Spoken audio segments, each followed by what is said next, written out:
some information about the probability.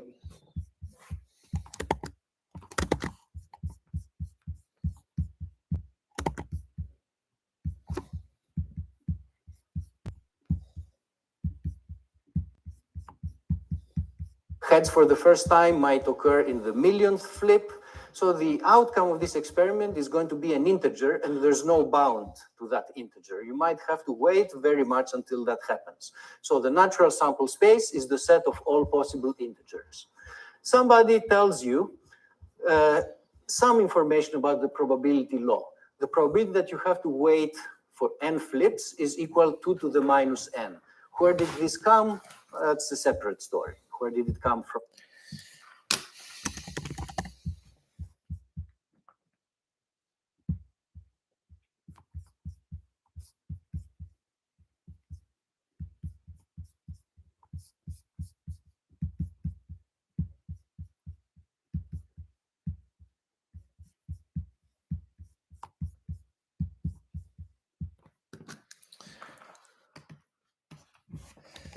So this is a probabilistic experiment. So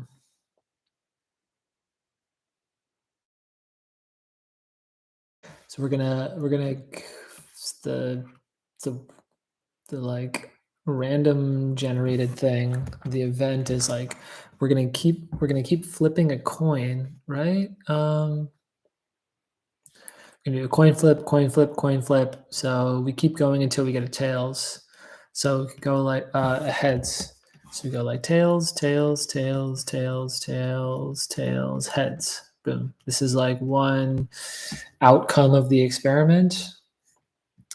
And here's another outcome. We just do it and the first one's head. And then maybe the fourth one is a head. So the sample space, omega, is, I guess it could be just like a heads. Do like tails heads. Could do like tails tails heads. Do like tails tails tails heads. Tails tails tails heads. And it's basically infinite, kind of like goes forever. It's like an infinite sample space. So this probability law here gives us a very compact way to assign probabilities to each of these outcomes or one set events. So this thing is like of length 1. So this thing is like 1/2. This thing is 2. So this is like 1/4. This thing is 3. So this is an 1/8. This thing is 4. So this is a 16th. This thing's 5. So it's 1/32, and keep going forever. And okay, so that's that. Another way to draw this like sample space, I guess, would be to kind of as like a tree kind of thing. So we could get heads, and this is like it. Just do that. Or if we get tails, then we're at tails here, I guess. One tail. And then we could get like a heads or a tails again. And so here, so we're at tails, and then we could get like a heads again, or tails, and we're at a tail. So the different outcomes are like heads is 1. It's like this is an outcome. I guess this is an outcome. Tails, heads.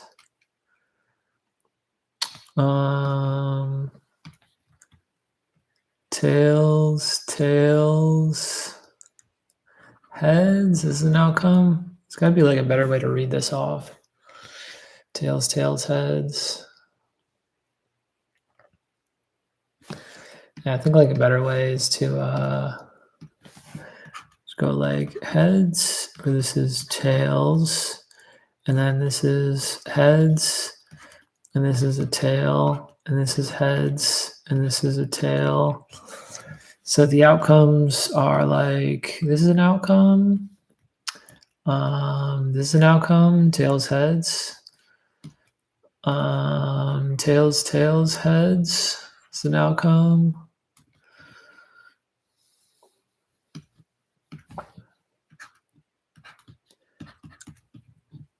Tails. So we got like tails, tails, heads is an outcome.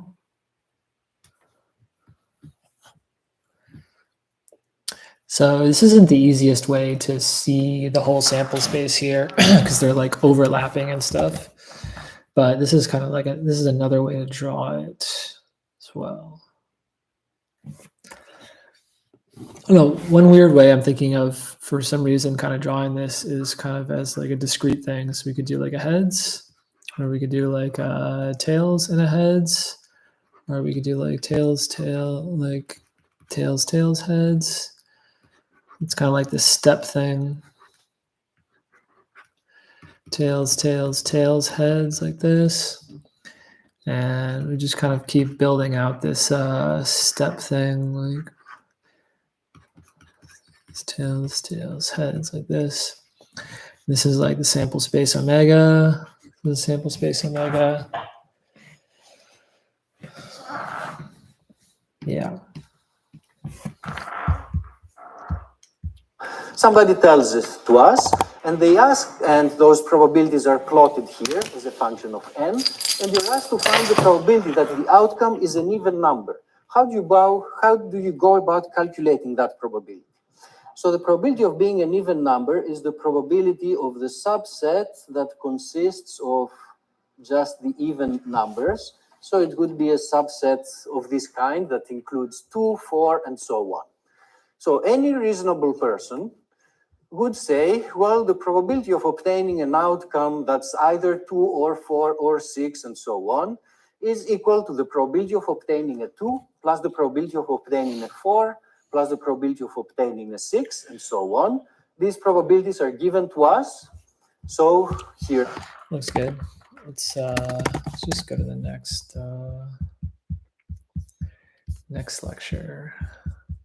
Any reasonable person probability of B, and out of that probability that was inside here, what fraction of that probability is assigned to points for which the event A also occurs formation. So zero probability things do happen. In such continuous models, actually zero probability. So that's how certainty, but law that has these properties, then the rest is usually simple. Somebody asks you a question of calculating the probability of some event. Well, you were told something about the probability law, such as, for example, that probabilities are equal to areas, and then you just need to calculate. In this type of examples, somebody would give you a calculator with and simple. All right, so now it's time to start with our main business for today. And the starting point is to... Oh, I'm just going back to the last thing. I just wanted to recap on events. So if we, heads, like tails, heads like this, tails, tails, heads, tails, tails, tails, heads. Talking about probabilities of events. So we say like the probability that the number of flips is even. So what set is that? Tails, tails, tails, tails, heads. What set is that? That is, so we've got the sample space omega here. And so like the set is, this thing, and this thing. So it's like we kind of circle this, it's this, it's this, it's this right here. It's like these elements. So say the probability that whatever n is even, So that's equal to the probability of, it's a set. So it's the probability of tails heads and tails heads and tail 1, 2, 3, 4, 5, this like this, and kind of infinite. It's the probability of this set. And so since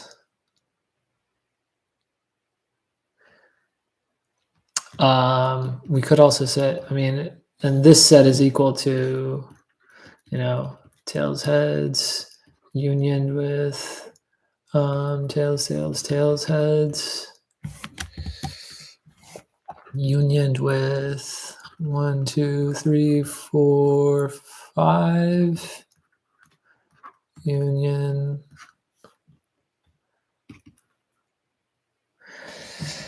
And so, yeah, we're just honestly just counting these up. It's just like this probability, this outcome plus this outcome plus this outcome, because we defined probabilities basically on outcomes here.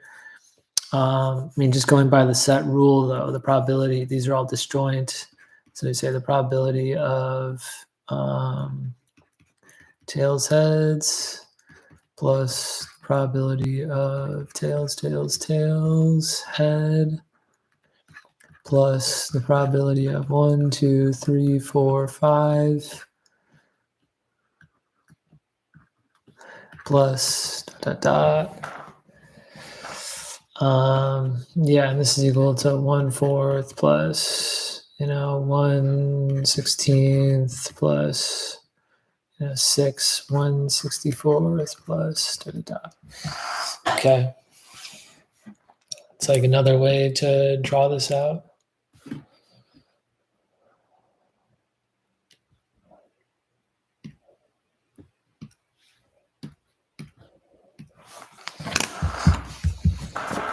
Is the following. You know something about the world, and based on what you know, you set up a probability model and you write down probabilities for the different outcomes. Then something happens and somebody tells you a little more about the world, gives you some new information. This new information in general should change your beliefs about what happened or what may happen. So whenever we're given new information, some partial information about the outcome of the experiment, we should revise our beliefs. And conditional probabilities are just the probabilities that apply after the revision of our beliefs when we're given some information. So let's make this into a numerical example. Inside the sample space, this part of the sample space, let's say, has probability 3/6. This part has 2/6, and that part has 1/6. I guess that means that out here we have 0 probability. So these were our initial beliefs about the outcome of the experiment.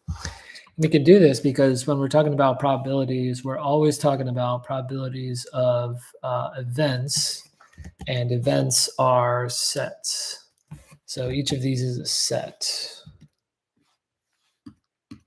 Suppose now that someone comes and tells you that event B occurred. So they don't tell you the full outcome of the experiment, but they just tell you that the So if event B occurs,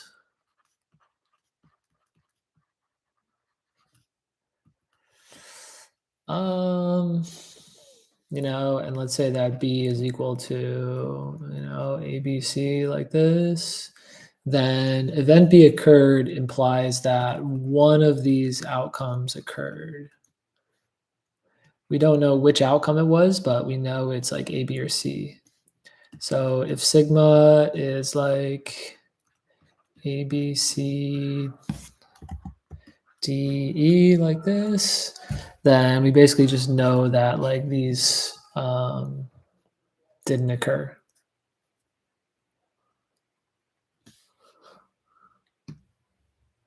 Kind of cross those off.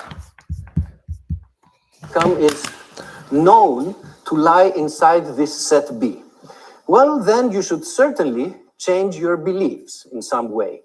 And your new beliefs about what is likely to occur and what is not is going to be denoted by this notation. This is the conditional probability that event A is going to occur, the probability that the outcome is going to fall inside the set A, given that we are told and we're sure that the event lies inside the event B. Now, yeah, I mean, just kind of drawing it out, you would think that, yeah, I mean, this is kind of like the new universe. And so, like, everything else, like, outside here, like, didn't happen for sure. And so now it's like we've got kind of, I guess we've got, so this whole thing is B. This thing here is like the part of A that's also in B. I guess, yeah, that's A intersect B. This is just B. So the probability of whatever given B. So we know that like B is kind of the new universe. And the only thing we're kind of left with is if we have like events like A, C, D, E, blah, blah, blah. The only thing that even is kind of in contention anymore is like A intersected with B, or C intersected with B, or D intersected with B, E intersected with B.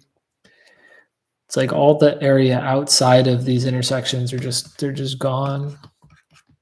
Anything else outside of this?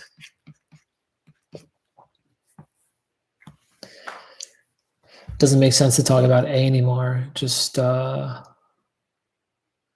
makes sense to talk about all these intersected with B kind of thing.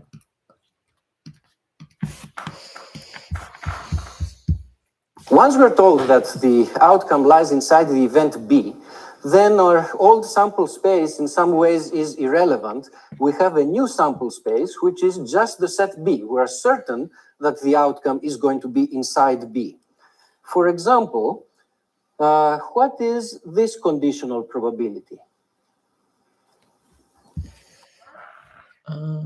Yeah, it's like B. So we know that event B occurred. So what's the probability that an outcome in B occurs? Yeah, that's 1.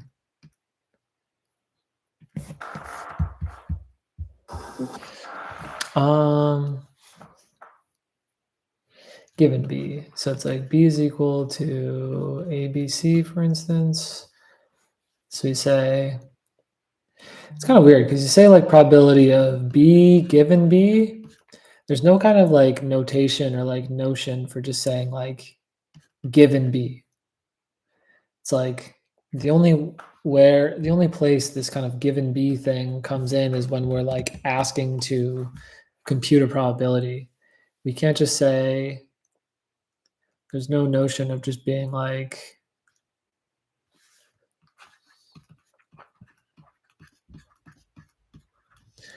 say like given B, that happened. So we know that like one of these 3 things happened. So we say the probability of B given B, given B.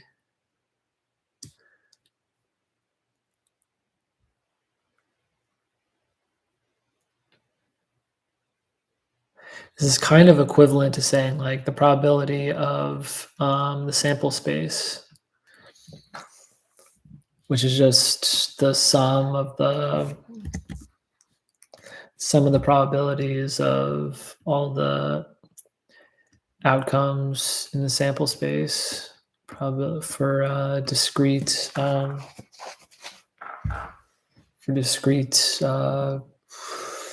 sample spaces, at least.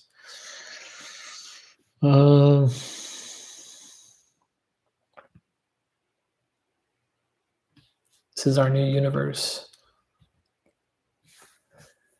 So when I think the probability of the sample space, like what should I? Because this isn't. I don't know. This maybe should be intuitive, but it just it's a little weird to see it written. My mind doesn't immediately kind of just know intuitively that this is 1. So we say the probability of this event, and so we basically say the probability of, let's say the only outcomes are A, B, C, D, and E. like that.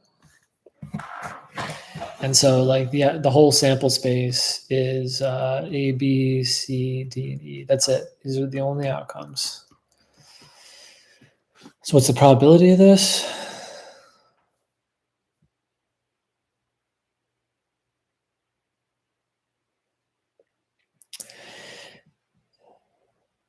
Yeah, I guess it's basically like you should think of it like yeah, we're just going back to probabilities of events. It's not as intuitive as you would think. So if we said, let's say the probability of A, B, C like this. So we can think of this as it's like the probability of A basically plus the probability of B plus the probability of C divided by the probability of A plus the probability of B plus probability of C plus probability of D plus probability of E like this. Kind of think of it like that. This is kind of redundant because this is just equal to 1.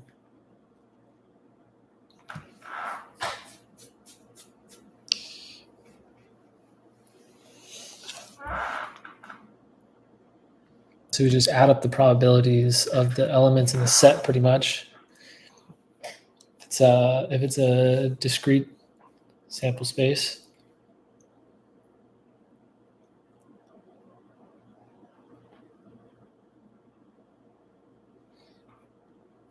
Some connection here with the discrete uniform law. This is kind of looking like counting versus the probability thing.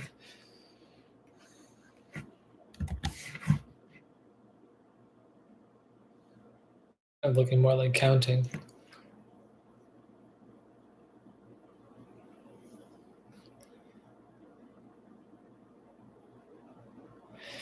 But yeah, I guess when you just say the probability of what's the probability of this set here, I mean, you basically just go over all the elements and you say, all right, what's the probability of this plus go over all the outcomes and say, what's the probability of this? What's the probability of this? What's the probability of this?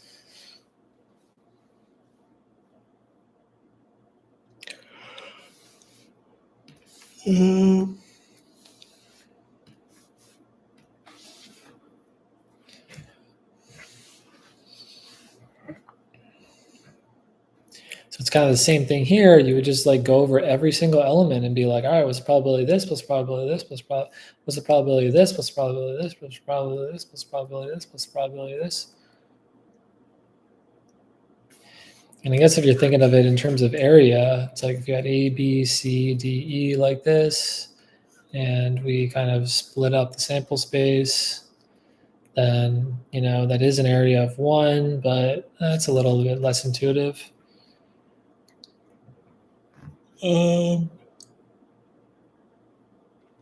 Yeah.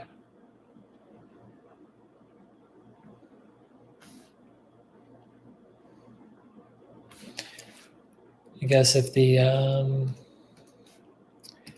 sample space is equal to A, B, C, D, E like this, then if we say, all right, what's the probability of A, B, C? Then yeah, that's just the probability of A plus the probability of B plus the probability of C, basically. Just take this probability, take this probability, take this probability. You've got different probabilities here. So going back to this, now what's the probability of B given B? What's the probability of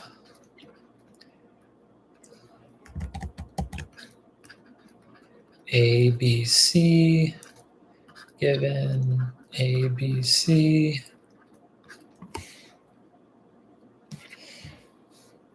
You know it's one of these. You just kind of do you just sort of kind of do like an intersection thing. So I don't know, if you say what's the probability of A given B, it's basically equal to the probability of, A intersect B over the probability of B. And why do you need this intersection thing divided by? Wouldn't this just be equal to this? Okay, hold on. Should be 1. Given that I told you that B occurred, you're certain that B occurred, so this has unit probability. So here we see an instance of the revision of our beliefs. Initially, event B had a probability of 2 plus 1, 6, that's 1/2. Initially, we thought B had probability 1/2. Once we're told that B occurred. All right, this is cool. This is fun. See you guys later. Peace.